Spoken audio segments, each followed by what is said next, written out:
Hey, HannahMouse1 here. Welcome to another Game Jam video. It feels like a while since I've done one of these, and well, it has. But I always enjoy participating in the Fireside Game Jams, run by YouTuber Helper Wesley, and he's built a fantastic little community around them, and I'll link his channel in the description. As always, staying on brand, I will be making my project in Scratch, and the theme for this Game Jam was Hunt.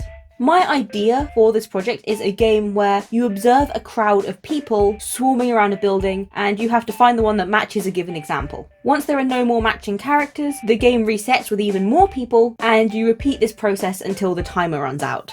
I began by drawing all the components that make up the characters. These include 4 different skin tones, 5 hairstyles, each available in 5 colours, 3 hats, 3 shirts, trousers, a skirt and 2 dresses. For any elements that could be recoloured, I made the base bright red. This allowed me to use Scratch's colour effect block to reliably shift them to any hue that I wanted. I also created a black outline for each body and clothing piece, plus an alternative outline with an added white border to indicate when a character is being moused over. Next, I programmed the system to generate 10 random characters and draw them onto the screen. One major challenge was Scratch's clone limit, which meant I couldn't use a separate clone for each character part. To get around this, I used Scratch's pen extension to stamp each layer, one on top of the other, building up to the full characters. This system also checks whether a character is touching the mouse and applies the white outline if so. With that working, I moved on to making the characters move. I created a simple background with stairs on one side and an elevator shaft on the other. Then I made a list of points for the characters to travel between, such as at the end of corridors and the top and bottom of staircases. Each character keeps track of its previous and destination point. When a character reaches its destination, it selects a connected point as its new target and continues moving.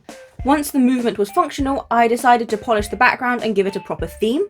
I went with an office setting. If I'd had more time, I might have created multiple backgrounds, but for now this one will do. I added details like desks, water coolers, filing cabinets and a potted plant, and I also made sure any character using the elevator had a platform underneath them so that it didn't look like they were floating.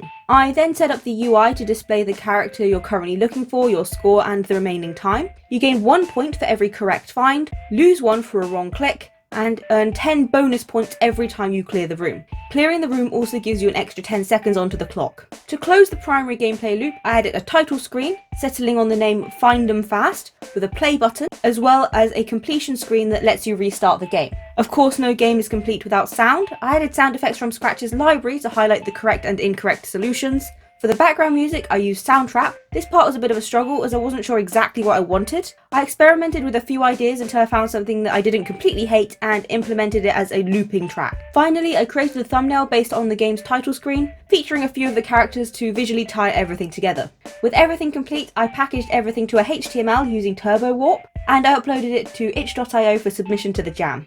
You can play it right now by following the link in the description, but apart from that, thanks for watching. I hope you enjoyed the video. Like and subscribe if you did, it lets me know that this is something that you want to see more of. Join the Discord, link down below, and I'll see you next week with another video. Bye!